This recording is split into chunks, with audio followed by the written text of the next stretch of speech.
দেশ যেন অস্থিতিশীল করতে না পারে পরাজিত শক্তি, পুলিশকে সতর্ক থাকার আহ্বান প্রধান উপদেষ্টার।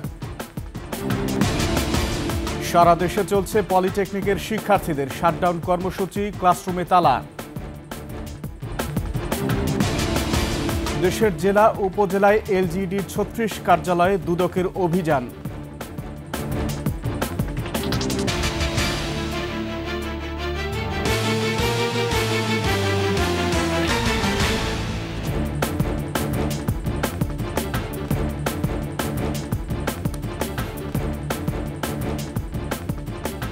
শুনছিলেন সংবাদ শিরোনাম। আমন্ত্রণ ২১ দেশের সংবাদে, সাথে আছি আকবর হোসেন সুমন।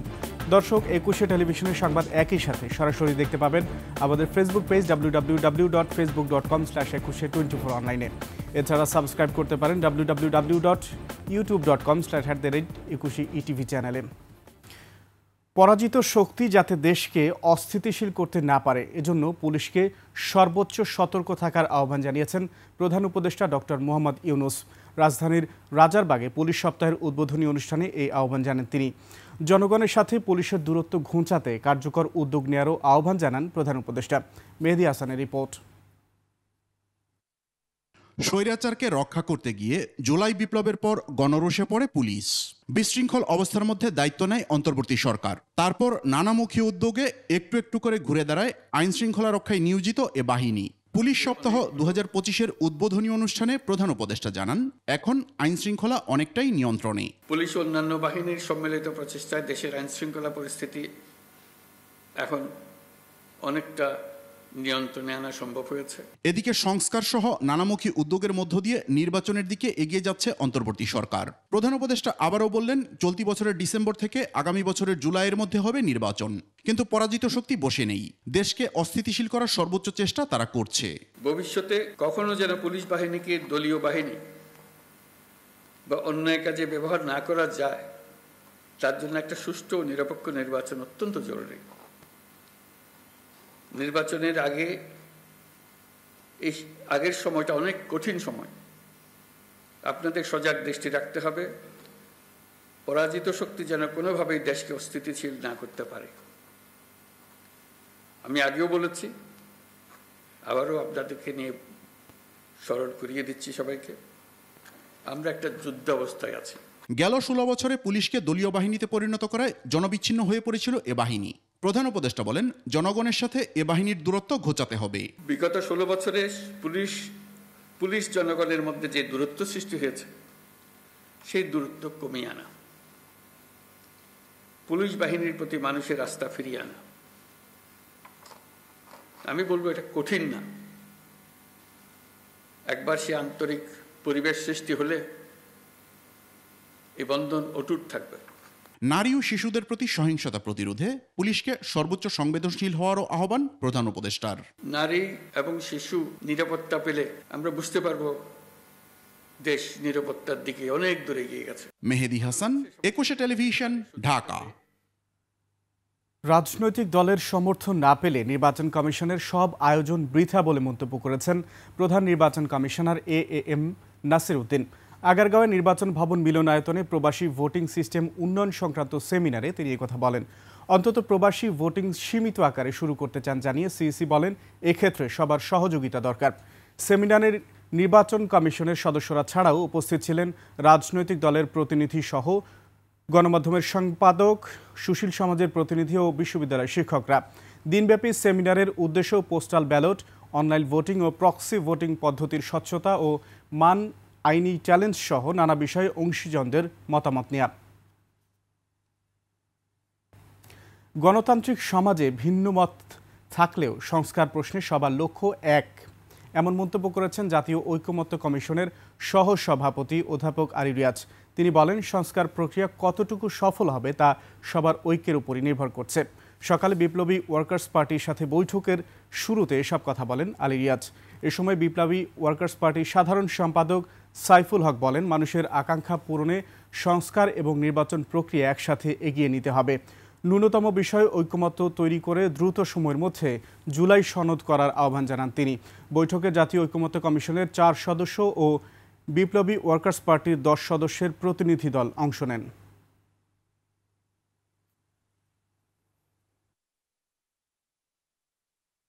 একটি গণতান্ত্রিক সমাজ অবশ্যই ভিন্ন ভিন্ন মতের সমাজ। আমরা সকলে এক ভাষায় কথা বলবো না, কিন্তু আমাদের লক্ষ্য এক। সেই জায়গা থেকেই আমরা আসলে ঐক্যবদ্ধ আছি, থাকব, এবং বাংলাদেশের গণতান্ত্রিক শক্তির ঐক্যের উপর নির্ভর করবে যে আমরা আমাদের কতটুকু সাফল্য আমরা অর্জন করতে পারব। সারা দেশে ক্লাস পরীক্ষা বর্জন সহ চলছে কারিগরি শিক্ষার্থীদের শাটডাউন কর্মসূচি। ক্রাফট ইনস্ট্রাক্টরদের পদবি পরিবর্তন, নিয়োগ বিধি দ্রুত সংশোধন সহ 6 দফা দাবিতে দেশের সব পলিটেকনিক ইনস্টিটিউটে শাটডাউনের ঘোষণা দেয় শিক্ষার্থীরা। প্রতিনিধিদের পাঠানো তথ্য ছবিতে ডেস্ক রিপোর্ট।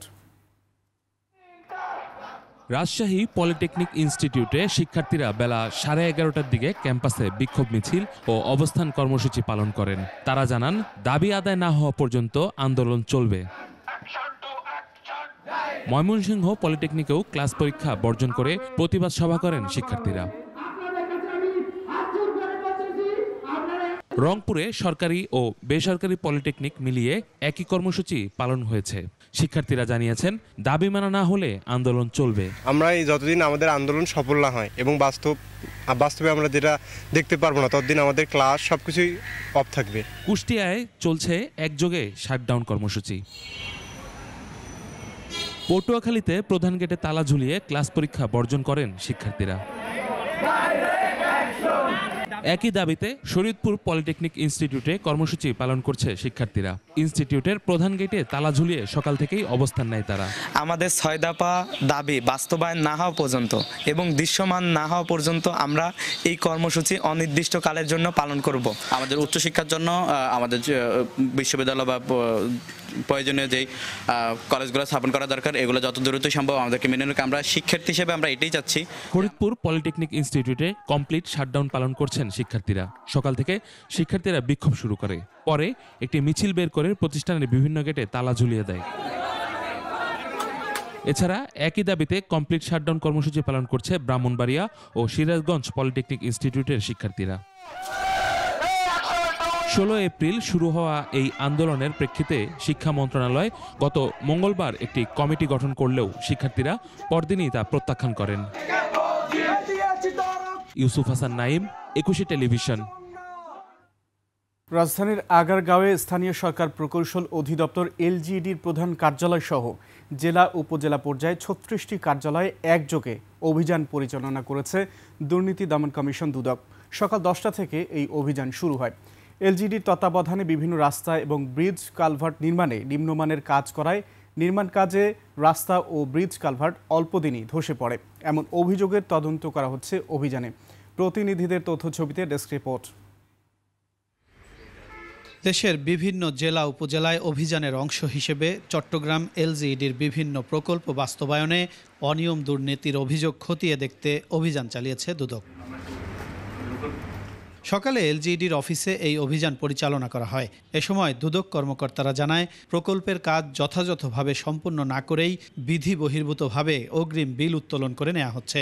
এছাড়া এলজিইডির তত্ত্বাবধানে বিভিন্ন রাস্তা ও ব্রিজ কালভার্ট নির্মাণে নিম্নমানের কাজ করায় নির্মাণ করা রাস্তা ও ব্রিজ অল্প দিনেই ধসে পড়ে, এমন অভিযোগের তদন্ত করা হচ্ছে অভিযানে। আপাতত অফিসের ফাইলওয়ার্কগুলো আমরা করেছি, কিছু তথ্য আমরা নিয়েছি, আর কিছু তথ্য ওনারা পাঠাবে, পরবর্তীতে আমরা সরজমিনে কিছু খোঁজখবর নেব। রাজশাহী এলজিইডির নির্বাহী প্রকৌশলীর কার্যালয়ে অভিযান চালিয়েছে দুদক। দুদকের কর্মকর্তারা রাজশাহী এলজিইডির নির্বাহী প্রকৌশলী জহুরুল ইসলামের কক্ষে প্রবেশ করে তার উপস্থিতিতে সরকারি কাজের বিভিন্ন প্রকল্পের ফাইলপত্র খতিয়ে দেখেন এবং জিজ্ঞাসাবাদ করেন। বিভিন্ন অনিয়ম দুর্নীতির অভিযোগের পরিপ্রেক্ষিতে নোয়াখালীর কবিরহাট উপজেলা এলজিইডি কার্যালয়ে অভিযান চালিয়েছে দুদক। এলজিইডি কার্যালয়ের বিরুদ্ধে যেসব অভিযোগ এসেছে তার কাগজপত্র পরীক্ষা নিরীক্ষা করে দুদক কর্মকর্তারা। হেড অফিসের যে আবেদনের প্রেক্ষিতে আমরা এখান থেকে একটা প্রতিবেদন জমা দেব, জমা দেওয়ার প্রেক্ষিতে ওখানে আমাদের যে কাগজগুলো যাচাই বাছার পর আমরা দেখব যে এখানে কি সম্ভাবিত অনিয়মগুলো ধরা পড়ছে। জামালপুরেও এলজিইডির কয়েকটি প্রকল্পে অনিয়ম ও দুর্নীতির অভিযোগে অভিযান পরিচালনা করেছে দুদক। শহরের পাথালিয়া এলাকায় এলজিইডির কার্যালয়ে এই অভিযান চালানো হয়। এ সময় প্রয়োজনীয় ফাইলপত্র যাচাই বাছাই করে দেখেন তারা। 5 কোটি টাকার প্রকল্প সম্পর্কে অনিয়মের বিষয়ে আমরা অনুসন্ধানে এসেছি। খাল খননের বিস্তারিত তথ্য উপাত্ত নিয়ে যাচাই বাছাই করে পূর্ণাঙ্গ প্রতিবেদন আমরা প্রধান কার্যালয়ে পাঠাবো। বিভিন্ন প্রকল্পে অনিয়ম ও দুর্নীতির অভিযোগে এই অভিযান চলমান থাকবে বলে জানানো হয়। ফিরোজ হোসেন, 21 টেলিভিশন। সাবেক প্রধান বিচারপতি ABM খায়রুল হককে গ্রেফতার ও দুর্নীতিবাজ বিচারকদের অপসারণের দাবিতে চুয়াডাঙ্গা ও মাগুরাতে বিক্ষোভ সমাবেশ ও মানববন্ধন হয়েছে। দুপুরে চুয়াডাঙ্গা জেলা আইনজীবী সমিতির বিক্ষোভ সমাবেশ থেকে আইনজীবী ফোরামের নেতারা ফ্যাসিবাদের দোসর, উচ্চ ও নিম্ন আদালতের দলবাজ ও দুর্নীতিবাজ বিচারকদের অপসারণের দাবি জানায়। একই দাবিতে মাগুরা জেলা জজ আদালতের মূল ফটকের সামনে জাতীয়তাবাদী আইনজীবী ফোরাম বিক্ষোভ সমাবেশ ও মানববন্ধন করে। বক্তারা অবিলম্বে বিতর্কিত সাবেক প্রধান বিচারপতি ABM খায়রুল হককে গ্রেফতার এবং দুর্নীতিবাজ বিচারকদের অপসারণের দাবি জানান।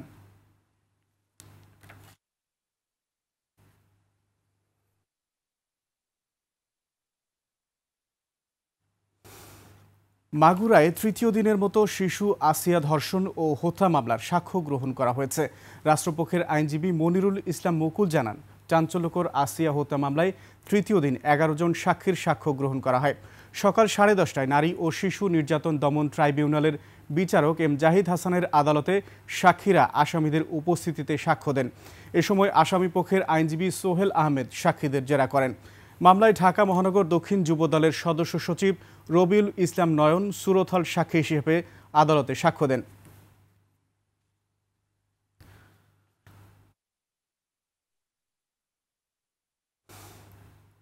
ফরিদপুরের মধুখালীতে নিখোঁজের 2 দিন পর ভুট্টা ক্ষেত থেকে মাদ্রাসা শিক্ষকের মরদেহ উদ্ধার করা হয়েছে। এই ঘটনায় আটক করা হয়েছে একজনকে। নিহত শেখ আল আজাদ মধুখালী উপজেলার চর বামুন্দি ইয়াসিন দাখিল মাদ্রাসার সহকারী শিক্ষক। পুলিশ জানায়, রোববার মাদ্রাসায় ক্লাস শেষে আর বাড়ি ফিরে যাননি আজাদ। রাতেই পরিবারের সদস্যরা মধুখালী থানায় নিখোঁজ বিষয়ে ডায়েরি করেন। মঙ্গলবার দুপুরে জাহাপুর ইউনিয়নের কঠুরাকান্দি গ্রামের একটি ভুট্টা খেতে পুঁতে রাখা অবস্থায় মরদেহটি উদ্ধার করা হয়।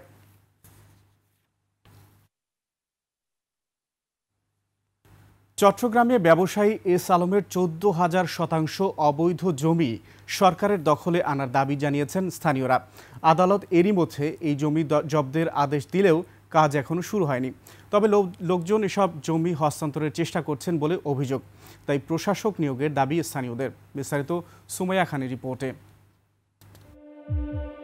সাবেক প্রধানমন্ত্রী শেখ হাসিনার প্রভাবে দেশের সব খাত থেকে দুর্নীতি করে হাজার হাজার কোটি টাকা বিদেশে পাচার করে এস আলম ও তার পরিবার। এছাড়াও ক্ষমতার অপব্যবহার করে ঢাকা ও চট্টগ্রামে গড়েছে সম্পদের পাহাড়।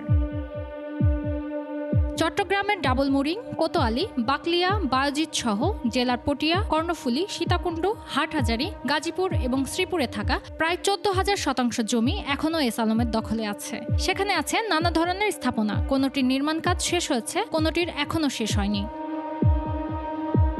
কিন্তু এসব জমি ও সম্পদ জব্দের আদেশ দিয়েছেন আদালত, যার বাজার মূল্য 325 কোটি টাকা। এর আগে 1,963 কোটি টাকা খেলাপি ঋণের অভিযোগে চট্টগ্রামের আদালত ফার্স্ট সিকিউরিটি ইসলামী ব্যাংকের সব শেয়ার জব্দেরও আদেশ দেন। ফার্স্ট সিকিউরিটি ব্যাংকের যা সিকিউরিটি আছে তা সবগুলো করে শেয়ার। আর 6 নম্বর বিবাদী হলো আব্দুস সামাদ লাবু। ওনার যত শেয়ার আল আরাফা ব্যাংকে আছে এগুলি সব ক্রোকের নির্দেশ দিয়েছেন। স্থানীয়রা এস আলম গ্রুপের নিয়ন্ত্রণে থাকা সম্পদ সরকারের নিয়ন্ত্রণে আনতে প্রশাসক নিয়োগের দাবি জানিয়েছেন। মানুষকে ভিখারি বানা দিছে, সে এই যে এলাকার মানুষকে ভিখারি বানা দিছে। নানান রকম নাম দিয়ে ব্যাংক ব্যালেন্স করে বুক করে এগুলো কি কাজ করছে? সরকার এগুলো প্রশাসক নিয়োগ করে এগুলো যদি টেক আপ না করে তাহলে তো অনেক কিছুই আর হদিস পাওয়া যাবে না। ডকুমেন্টগুলো সরিয়ে ফেলা হচ্ছে। দুদক কর্মকর্তা জানান, আশঙ্কার কারণ নেই। আদালতের নির্দেশনা অনুযায়ী এসব সম্পত্তির সংশ্লিষ্ট কর্তৃপক্ষ নিয়ন্ত্রণে নেবে। ওই অ্যাকাউন্টে যাতে টাকা তুলতে না পারে ওইটা সংশ্লিষ্ট ব্যাংক কর্তৃপক্ষকে বিএফ এ জানিয়ে দেয়। আর বাকি জিনিসগুলো হচ্ছে স্থাবর সম্পদ, যেগুলো প্লট ফ্ল্যাট যেগুলো আছে ওগুলো তো আলটিমেটলি সাব রেজিস্ট্রি অফিসের মাধ্যমে রেজিস্ট্রেশন করতে হয়, তাই না? হস্তান্তরের জন্য সাব রেজিস্ট্রি অফিসকে চিঠি দিয়ে দেওয়া হয় যে এই জিনিসগুলো স্যার নতুন কোনো রেজিস্ট্রেশন করা না হয়। এস আলম ও তার পরিবারের সদস্যদের নামে থাকা রাজধানীর গুলশান, ধানমন্ডি, উত্তরা, বসুন্ধরা বিভিন্ন জায়গায় জমি, ফ্ল্যাট, প্লট, ভবন সহ 200 কোটি টাকা মূল্যের স্থাবর সম্পদ জব্দেরও আদেশ দিয়েছেন আদালত। দুদক মহাপরিচালক জানান, অনুসন্ধানে নতুন করে আরও কোনো সম্পদ ও অর্থের সন্ধান পেলে তা চার্জশিটে যুক্ত করা হবে। এস আলম গ্রুপের নিজস্ব মালিকানাধীন বা তাদের কোম্পানির যে মালিকানাধীন যে সকল সম্পত্তি রয়েছে সেগুলি ক্রোক অ্যাটাচ করার জন্য বিজ্ঞ আদালত থেকে আদেশ সংগ্রহ করে সেই কার্যক্রমগুলো গ্রহণ করা হয়েছে। আরও যদি কোনো সম্পদের তথ্য আপনাদের নজরে আসে, আপনাদের কাছে থাকে, আপনারা যদি আমাদেরকে সেই তথ্য দেন, নিশ্চয়ই অনুসন্ধানকারী দল সেই বিষয়গুলো প্রয়োগ অ্যাটাচ করার প্রয়োজনীয় ব্যবস্থা গ্রহণ করবে। সুমাইয়া খান, একুশে টেলিভিশন, ঢাকা। সাবেক জনপ্রশাসন মন্ত্রী ফরহাদ হোসেন। আমলাদের এই মন্ত্রী নিয়োগ বাণিজ্য, দুর্নীতি আর লুটপাট করে নিজ পরিবারের ভাগ্য উন্নয়নে শত শত কোটি টাকা কামিয়েছেন। সেই টাকায় গড়েছেন সম্পদের পাহাড়। বিরোধী মত দমনে মামলা দিয়ে হয়রানি করা ছিল তার প্রধান কাজ। মেহেরপুর প্রতিনিধি ফারুক হোসেনের তথ্য ছবিতে ডেস্ক রিপোর্ট। সাবেক জনপ্রশাসন মন্ত্রী ফরহাদ হোসেন ফ্যাসিস্ট হাসিনাকে খুশি করে অল্প সময়ে বেশ উন্নতি করেছেন। আওয়ামী লীগের টিকিটে প্রথমবার সংসদ সদস্য 2014 সালে, পরের বার বিনা ভোটে নির্বাচিত হয়ে পেয়ে যান জনপ্রশাসন মন্ত্রণালয়ের প্রতিমন্ত্রীর দায়িত্ব। শুরু হয় প্রশাসনের উপর ভর করে তার প্রভাব বিস্তার। প্রতিমন্ত্রী হয়েই শুরু করেন নিয়োগ বাণিজ্য, দুর্নীতি আর লুটপাট। যত দোষ হাসিনার কাছে, তার দাম তত বাড়ে। পরের মন্ত্রিসভায় পেয়ে যান জনপ্রশাসন মন্ত্রণালয়ের দায়িত্ব।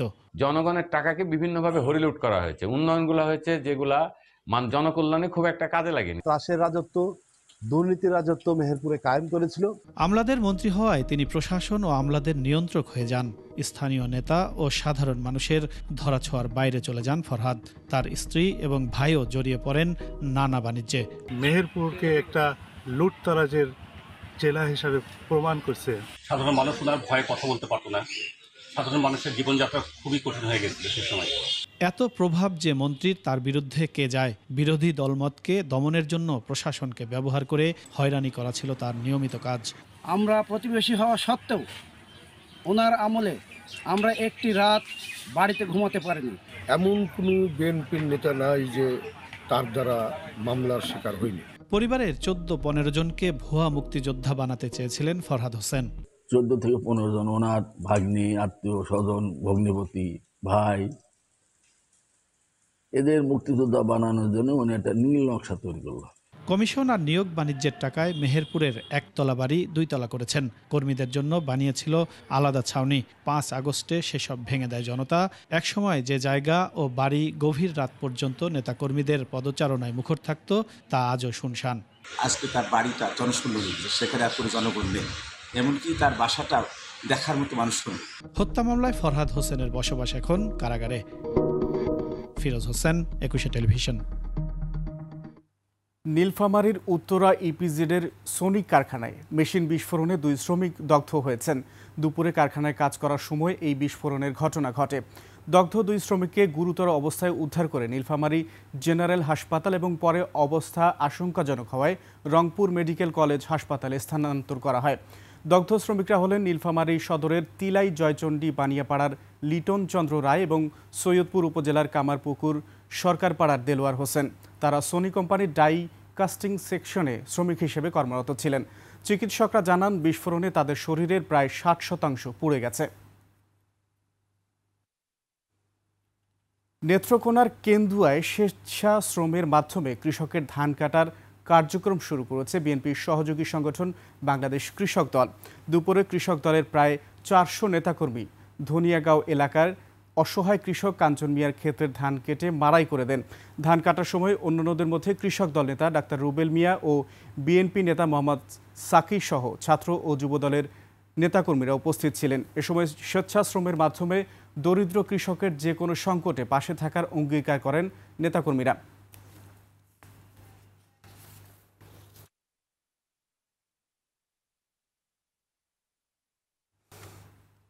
শেষ করছি 21-এর দেশের সংবাদ। যাবার আগে সংবাদ শিরোনামগুলো আরও একবার।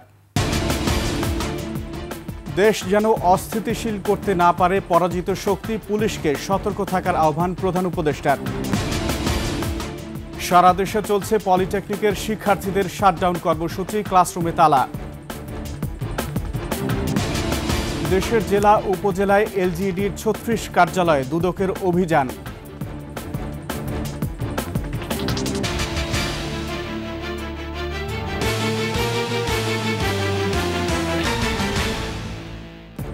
সর্বশেষ সংবাদ জানতে ডায়াল করুন 2021 নম্বরে, আর ভিজিট করুন 21tv.com এই ওয়েবসাইটে।